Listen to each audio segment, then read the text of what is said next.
what's going on with Intel? $20 billion to make sand cool again. What's going on with that?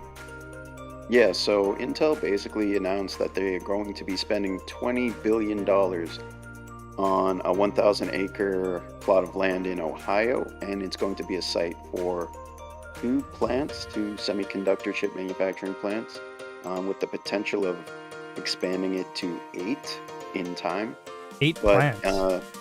Yeah, 8 semiconductor chip manufacturing plants in Ohio. So right now the plan is for 2, and the 2 plants will create 3,000 permanent jobs, and they expect output from the plant to begin around 2015 is when you'd actually see the chips produced there being hitting the market. So that's actually not too bad of a timeline when you consider how long it takes to make these foundries and chip manufacturing facilities.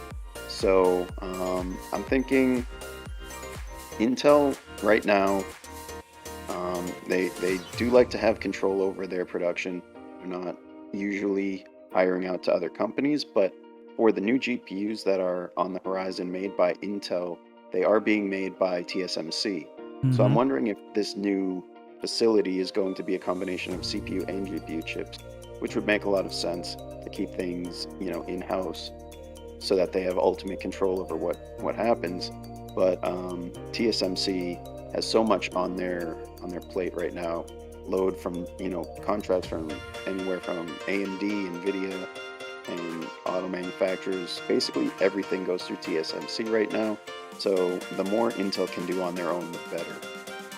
And that would definitely help shortages, definitely help jobs in Ohio at least. Yeah, I mean, they went from, what do they make in Ohio? Potatoes, right? So they went from potatoes to that's silicon. Idaho, but... Oh, sorry, Idaho, different state. Yeah. But anyway, yeah, I mean, Apple has pretty much gone away with Intel CPUs, which is a pretty big deal. That was a big client of Intel. And with Apple going with their ARM-based in-house chips, Intel basically needs to recapture desktop market share, server-side market share, and we're going to see if they can do that if they ramp up production with this new facility. I mean, AMD's pretty much captured the desktop market over the last several years, while Intel sort of just let them slowly. But, this generation, Intel came back with the 12900K being the best gaming CPU you can get for the time being. I don't think AMD will let that fly for too long, but honestly, I hope Intel does well with this new plant. $20 billion is a big investment, so I think they think they'll do well. But either way, we need to have competition in this market. Yeah, for sure. So, just for a little clarification, I think you said 2015. It's actually 2025. Oh yeah, 2025. 2025. 2025 is when these chips will be coming out. So 3 years away really isn't that far in manufacturing.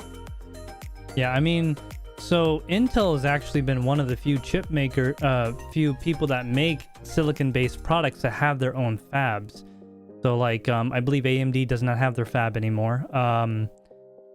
Basically, everyone that designs chips don't have their... Apple doesn't have their own fab. Intel has basically always had their fab.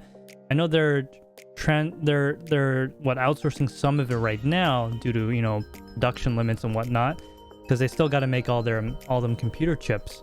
It'll be really interesting that, I mean, 2 plants to start, 2 facilities to start, then an additional maybe up to 8 total over the next several years. That's I mean, maybe, don't take this the wrong way, but maybe those tariffs are working, because there's crazy tariffs on chips coming in from overseas, which yeah, I mean, yeah, go ahead. Yeah, I don't think I think it was a very welcome thing. I think Intel may have been convinced by certain government agencies or members of the government to have a plant in this country rather than another country where it might have been cheaper to operate.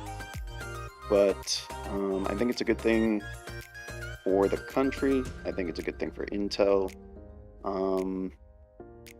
But yeah, I mean, I think this is really even though it's a big deal, I think this is just step one in a long-term plan.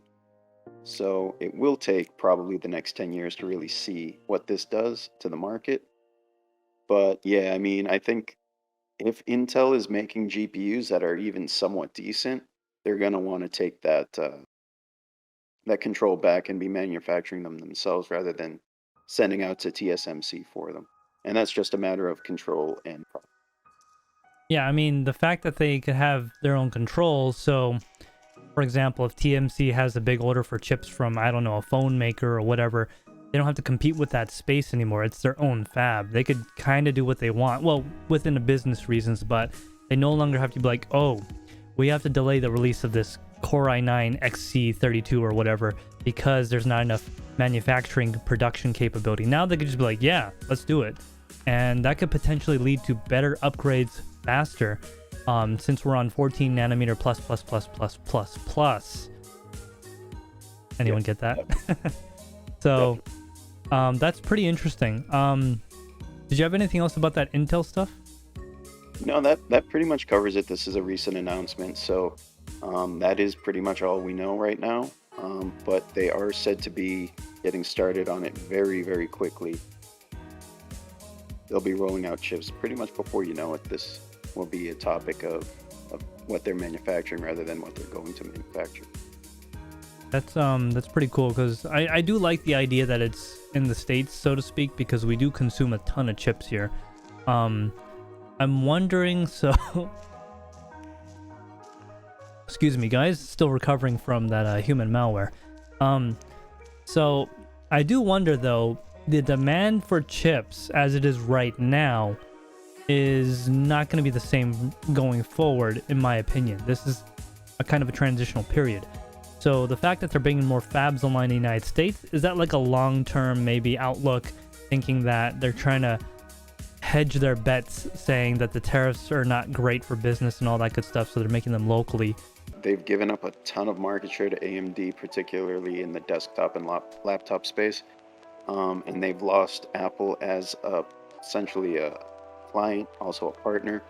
So they really need to have something on the horizon that's going to get them that market share back. So I think this is a heavy investment in that direction. So yeah, I mean, good luck to them. Like I said, competition is a good thing.